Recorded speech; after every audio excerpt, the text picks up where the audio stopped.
सुबह का जादू जाग उठा, सूरज हंस नया दिन आया।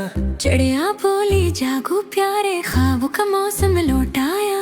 आसमान ने पहनी चादर, ले ले रंग की नरम सी।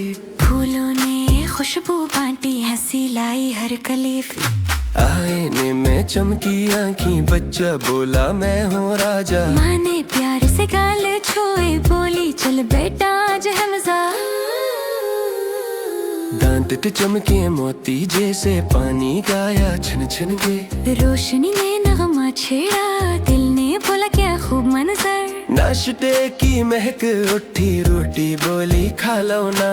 मक्खन हंसा मैं भी होना, जाम बोला चलो मजा। खुशी खुशी स्कूल गया, दोस्त बुलाए हाथ हिलाई। कापी पेंसिल सब नाची, किताबें बोली पढ़ने आई।